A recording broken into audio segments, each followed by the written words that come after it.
Olá, jovens padawans, sejam bem-vindos a mais uma aula do Geografia na Quarentena com o professor Flávio. Essa semana do dia 29 de junho ao dia 3 de julho, vamos estudar um pouquinho sobre as revoluções industriais. Lembrando que na semana anterior, nós finalizamos o estudo sobre os meios geográficos. Não é bem finalizar, não, mas nós demos ali um fechamento a respeito dos meios geográficos. E agora, para compreender o conteúdo que segue, a gente precisa visualizar as revoluções industriais. A nossa habilidade ainda é a habilidade 5, analisar fatos e situações referentes à integração mundial econômica.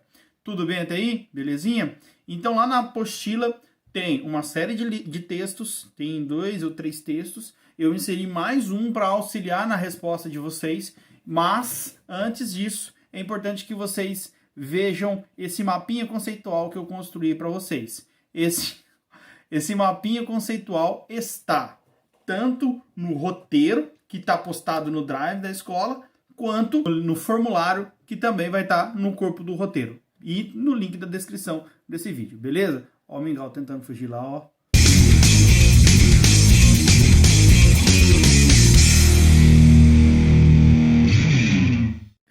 Então vamos lá, pessoal. Revoluções industriais. Ó, que bonitinho que o tio fez. O tio vai fazer de novo, ó. Olhando. Ai, que bonitinho. Revoluções industriais. Primeira coisa que tem que ficar bem claro para vocês é que revolução necessariamente não é algo bom ou algo ruim. Revolução significa mudança. Revolucionar significa mudar, beleza? Então essa é a primeira definição conceitual que a gente precisa ter para hoje. Revolução é mudança, tá? A revolução industrial, o que ela mudou? O que ela promoveu de mudança? Ela promoveu mudanças no modo de produção e consumo. Mas como assim, professor? Vamos lá que eu vou aos poucos para você entender. Como que era o meio de produção lá em meados do século, lá no século XV, XVI, XVII, até meados do século XVIII? Será que nos séculos antes do século XVIII nós tínhamos os sistemas de produção e de consumo e de distribuição dessa produção que nós temos hoje? De certo, não. O que nós tínhamos? Nós tínhamos um modo de produção que era manufatureiro, era uma mão de obra, era uma produção que era feita à mão, ou seja, era um trabalho praticamente todo artesanal e também com trabalho familiar. Era aquele cara que costurava um sapato, só que ele fazia todas as etapas da produção do sapato. Muitas vezes, desde a matéria-prima, se ele vai fazer um sapato de couro, a criação do animal. Se ele vai fazer um sapato de tecido, ele vai ter o cultivo daquilo que vai gerar o tecido, normalmente o algodão, tá? Então, era uma produção que era trabalho manual. A pessoa produzia desde as primeiras etapas até a finalização. Era mais lento, era mais devagar, era um trabalho manual, era um trabalho artesanal. Beleza até aí? Aí quando vem a primeira revolução industrial, o que ela muda? Ela muda justamente esse paradigma que estava estabelecido. Aquilo que estava estabelecido, que está aí no texto, está aí na tela. Aquilo que estava estabelecido. O que estava estabelecido? O que a primeira revolução industrial veio e mudou? Ela veio e mudou primeiro a forma de produção. Agora a forma de produção não é mais artesanal e a forma de produção não é mais familiar. Como que ela fez essa mudança? Essa revolução industrial que veio lá na metade do século XVIII, o que ela trouxe? Ela trouxe o surgimento da máquina a vapor, a substituição da manufatura pela maquinofatura. Ela não é mais uma produção lenta, ela não é mais uma produção que demora para acontecer, uma produção em larga escala. Agora nós temos uma produção em alto ritmo de consumo.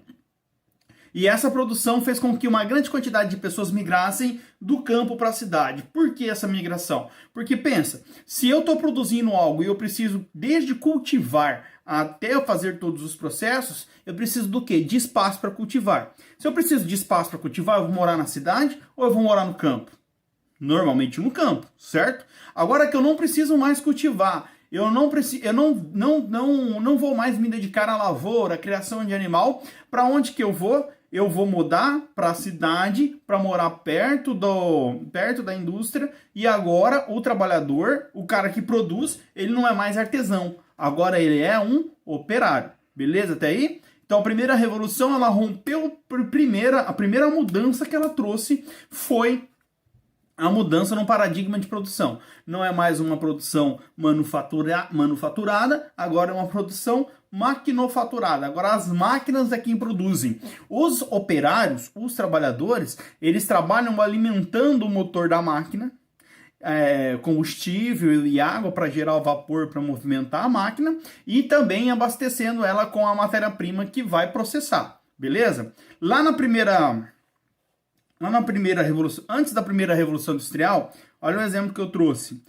Antes da primeira revolução industrial, isso aqui era uma máquina de produzir tecido, era um tear, tá? O que acontecia nesse tear? A pessoa passava os fios, entrelaçava os fios e depois dava a pressão ali para o fio ficar na trama certinha, beleza? Era assim, fio por fio. A pessoa ia passando fio por fio. É um tear manual isso daí. Agora, olha como era a máquina de tear na segunda revolução industrial. Aliás, desculpe, na primeira revolução industrial. Esse aqui passou a ser um tear, tá? Isso aqui é um desenho, é uma aproximação, mas já é possível ver que nós temos vários processos. Ó, nós temos várias máquinas.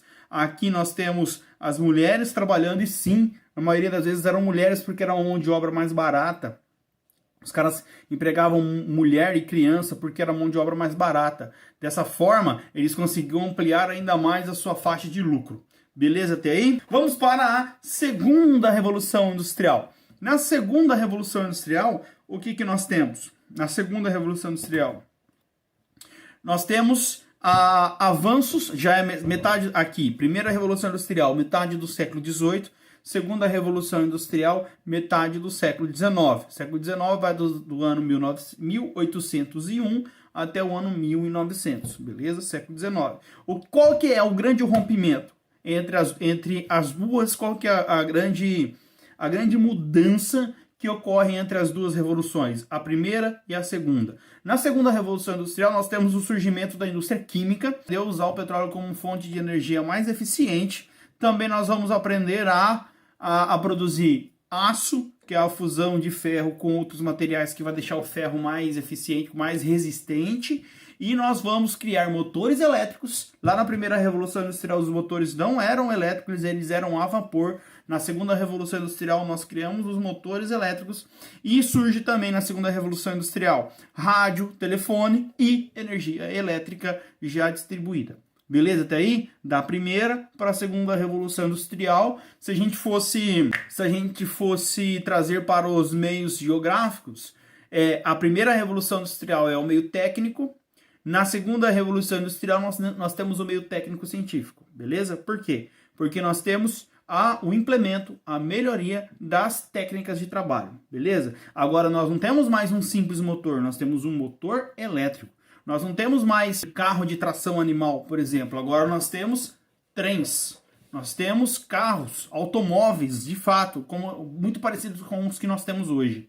Tudo bem até aí? Vamos para a terceira revolução industrial. A terceira revolução industrial, ela vem já em meados do século XX, pós Segunda Guerra Mundial, quando na Guerra Fria as grandes nações começam a investir em inovações tecnológicas para se superarem. Lembram da corrida espacial e a corrida armamentista?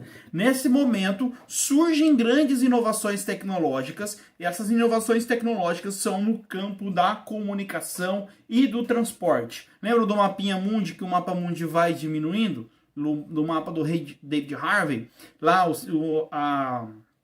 transporte de uma carta, o transporte de uma informação, depende da velocidade do transporte da pessoa que vai entregar a carta. Hoje a informação ela transita instantaneamente desde que as duas pessoas estejam conectadas em uma rede. Beleza. É isso. A terceira revolução industrial é a revolução a revolução tecnológica.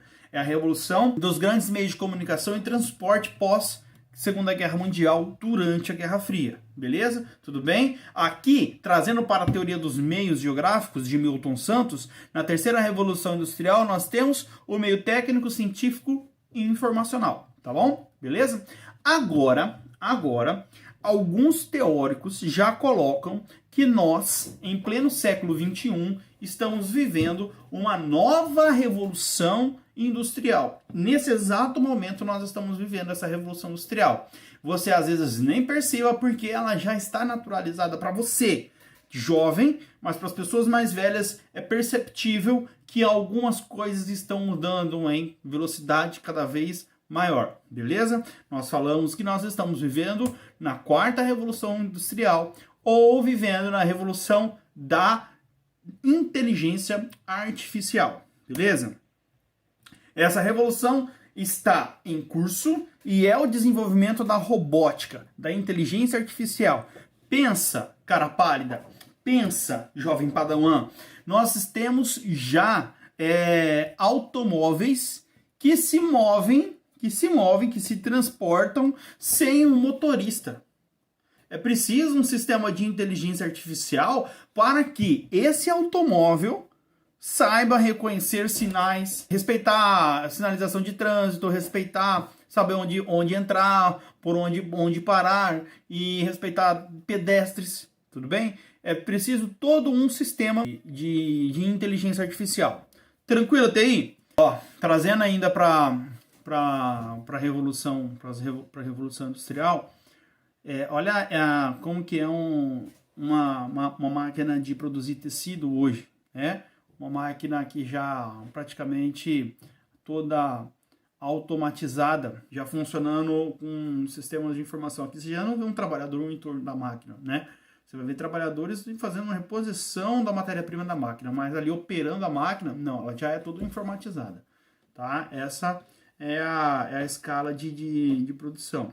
E esse é um dos problemas que pode causar com as revoluções industriais. Por quê? Porque o trabalhador vai sendo substituído, pela máquina.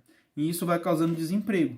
Quando você tem menos trabalhador e traz problemas econômicos, porque se você tem menos trabalhadores empregados, menos salário circulando, você vai ter problema na economia, porque você não vai ter dinheiro circulando. Você tem esses dois textos aí na sua apostila e você vai ler para a atividade de hoje o texto 1 e o texto 2. Não se esqueça, o mapa conceitual que nós construímos no início dessa aula, tá?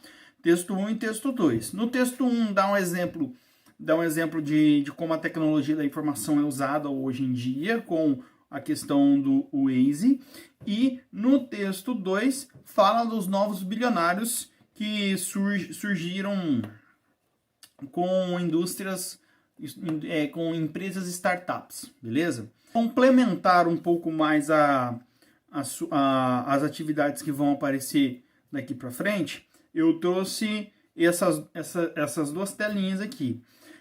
Do lado esquerdo tem uma matéria que saiu no site da educação, que é uma equipe de alunos que ganharam um prêmio da Sabesp porque criaram um sistema de startup, criaram uma startup.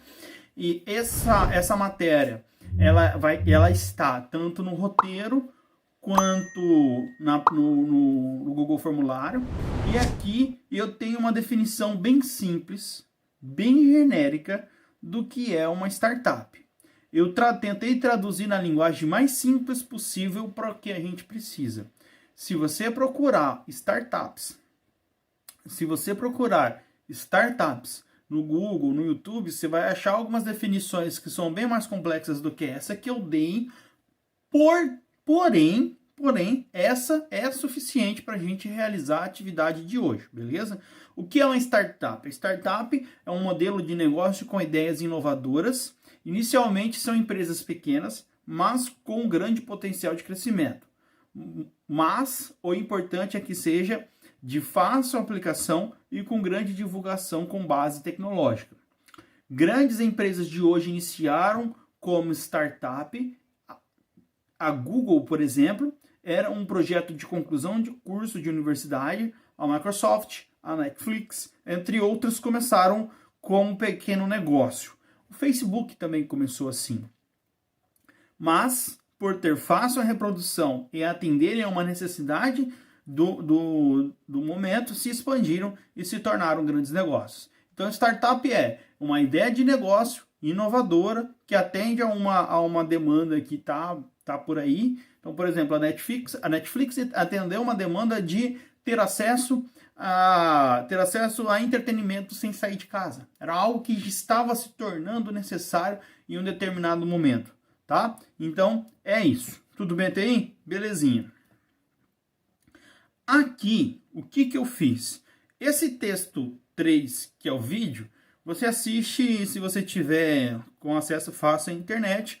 Aqui, que tá responder essa atividade, eu fiz o seguinte, eu adaptei essa atividade. Por quê? Porque ela é um texto grande com duas perguntas que dá para reduzir em duas perguntas simples. E ela pede para vocês focarem no objetivo de desenvolvimento do milênio, número 9. Então eu ampliei isso e eu deixei em aberto para qualquer um dos objetivos de desenvolvimento do milênio. Não precisa ser necessariamente o objetivo 9, tá? Então essa atividade que está aí na tela para vocês, eu substituí ela por essas duas pequenas atividades aqui, tá? Essas duas perguntas pequenas, elas estão tanto no formulário quanto no roteiro dessa semana, beleza? Primeira pergunta: como as principais transformações da quarta revolução industrial influenciam a vida das populações em diferentes regiões do mundo? Primeiro, todas as regiões do mundo têm acesso igual a todas as tecnologias que estão aí para serem consumidas? Todas as regiões estão inseridas no mesmo meio técnico? Todas as regiões têm acesso igual à tecnologia? Essa é uma pergunta que a gente já respondeu anteriormente. E aí, como as principais transformações da quarta revolução industrial influenciam a vida das populações? Quarta revolução industrial: inteligência artificial e robótica sendo implementada. Se a quarta revolução industrial se instalar com grande força como as demais, essa quarta revolução industrial provavelmente ela vai criar novos empregos, porém ela também vai extinguir alguns empregos. Pensa em carros autônomos, pensa em carros que andam sem motorista. O que será que vai acontecer com a galera do Uber? Pensa em robôs que poderiam fazer a tua comida, que poderiam fazer o teu rango. O que vai acontecer com a galera aí do iFood, né? Então, a quarta revolução industrial, ela pode gerar alguns impactos econômicos e sociais, beleza? Na 2, elabora a sua ideia de startup que contemple ao menos um dos 17 objetivos de desenvolvimento sustentável. Esses objetivos de desenvolvimento sustentável já foram tema de uma aula nossa.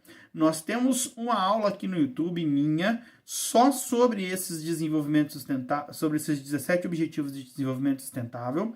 E os 17 objetivos estão na tela, eles também estarão no roteiro e também estarão no link do formulário.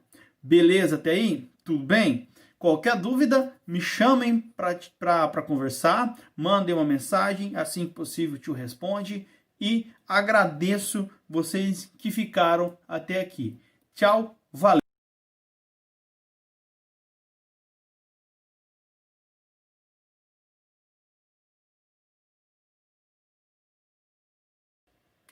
Ficou massa, né? Não ficou não? Ficou da hora demais, né?